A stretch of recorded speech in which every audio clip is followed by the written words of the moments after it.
children, welcome back to biology class. I will ask you one question. In your home, who are doing all the works? Or are you sharing the works? In kitchen works maybe do by your mother, and there also you may help your mother, and father will get the things from the shops.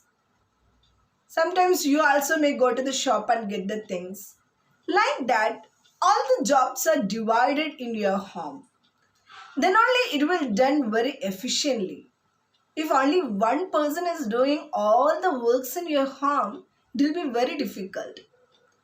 So there will be some mistakes may happen, isn't it? We have a class log leader and classroom leader. Like that, we have many leaders. Do you remember it? What is the use of it? Only one leader can do all the things now. The efficiency may decrease. If any one person is doing all the works, the efficiency may decrease. Okay, let's come to a point.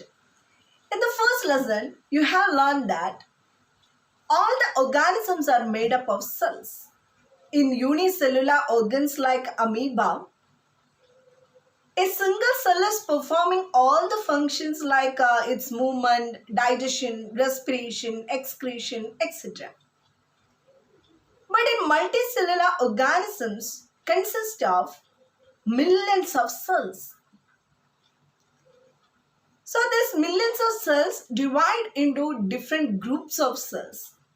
So each group will do a definite function. It will not involve in any other functions. So according to the labor, cells are divided into groups. That is known as division of labor. So this group of cells are similar in structure and their functions. So we will call them tissues. So today we are going to learn about tissues and different kinds of plant tissues. Tissue is a collection of cells which have similar structure and perform relatively common functions. What is the utility of tissues in multicellular organisms? In multicellular organisms, the different types of tissues perform different functions. Since a particular group of cells carry out only a particular function, they do it very efficiently. So, multicellular organisms possess a definite division of labor. We can divide plant tissues into two types, meristematic tissues and permanent tissues. Again, we can divide meristematic tissues into three types. They are apical meristem, lateral meristem, and intercalary meristem. We can divide permanent tissues into two types. They are simple permanent tissues and complex permanent tissues. Simple permanent tissues can be divided into parenchyma, collenchyma, and sclerenchyma. There are two kinds of parenchyma is that chlorenchyma and erenchyma. Then complex permanent tissues can be divided into two. They are xylem and phloem. Now let's learn about meristematic tissues. Already I told you, meristematic tissues can be divided into three. They are apical meristem, intercalary meristem, and lateral meristem. Apical meristem present on root and shoot tips. It is responsible for growth of root and shoot. Intercalary meristem present on leaf base and nodes. It is responsible for growth of plant from leaf and nodes. Lateral meristem present on side of stem and root. It is responsible for increase in diameter of stem and root.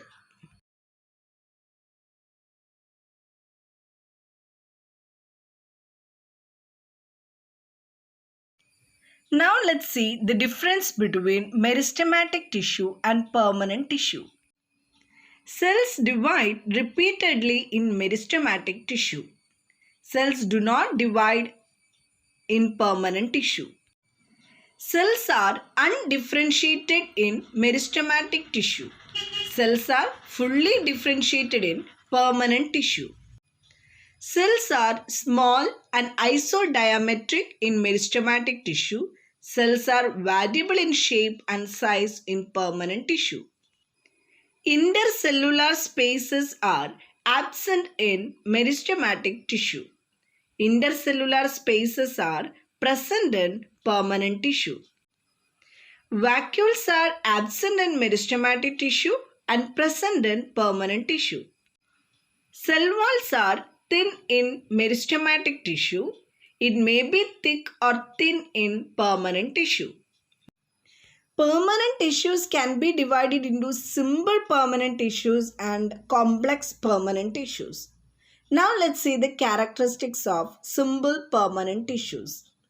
They consist of only one type of cell. All cells that make up the simple permanent tissues are similar in structure and perform the same function. They are virtually present in every part of the plant. Their important functions are to provide protection and support to plant. They are also responsible for tissue repair, secretion, food storage, and photosynthesis. Examples of simple permanent tissues are parenchyma, collenchyma, and sclerenchyma. Now let's see the characteristics of different simple permanent tissues. Parenchyma. Parenchyma is large, round, loosely packed cells. It has a primary cell wall. Its function is produce and store food like nectar and latex. Latex, it is present in rubber. Collenchyma consists of more differentiated cells. It has unevenly thick walls. Its function is support for leaves, stems, and roots. The last one is sclerenchyma. Sclerenchyma consists of elongated cells. Its function, conduction, support, and protection.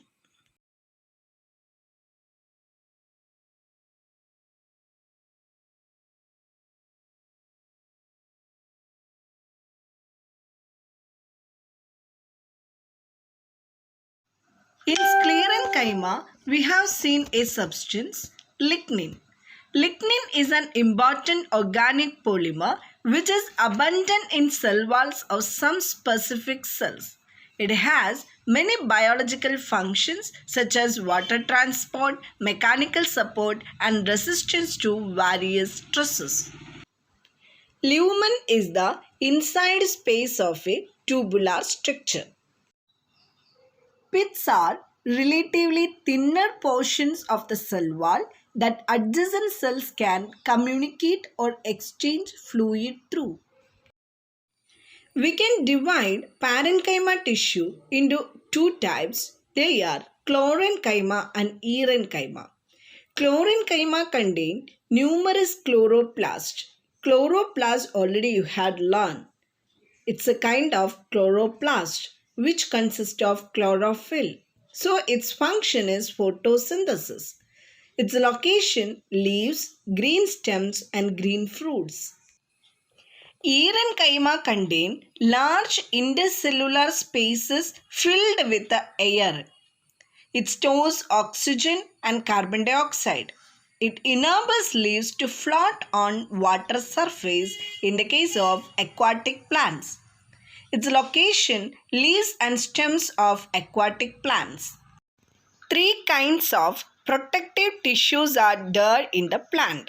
They are epidermis, cuticle, and cork. Epidermis is the outer layer of cells on leaves, green stems, and roots.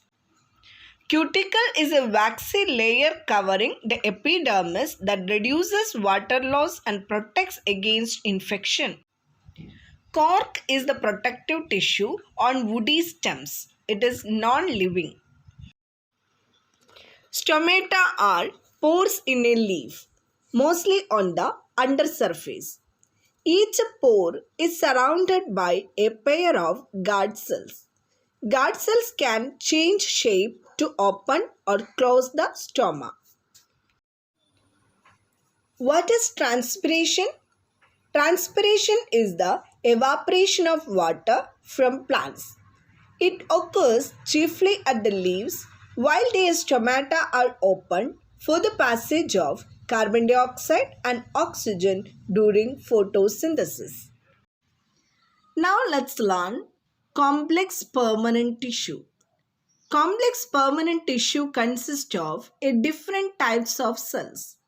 The multiple types of cells in complex permanent tissues have a common origin but perform different functions. They are limited to vascular regions of the plant. Complex permanent tissues help in the conduction of nutrients and water throughout the plant body. Examples of complex permanent tissues are xylem and phloem. Complex permanent tissues have thick walls. Its elements are tracheids, vessels, xylem parenchyma and xylem sclerenchyma. Vessels are most important element and are shorter and wider than tracheids. Vessels and tracheids have tube-like structures that help in transporting water and minerals vertically efficiently. Xylem parenchyma stores food and helps in lateral conduction of water. In addition to transporting water and mineral salts from roots to leaves, xylem also provides support to plants and trees because of its tough lignified vessels. Next complex tissue is phloem. Elements of phloem are sieve tubes, companion cells, phloem parenchyma and phloem fibers. Sieve tubes are tube-like structures. The end walls are called sieve plate and are perforated due to presence of pores. Phloem transports the prepared food from leaves to storage organ and from storage organs to growing regions. Hence, materials can move in both the direction in it.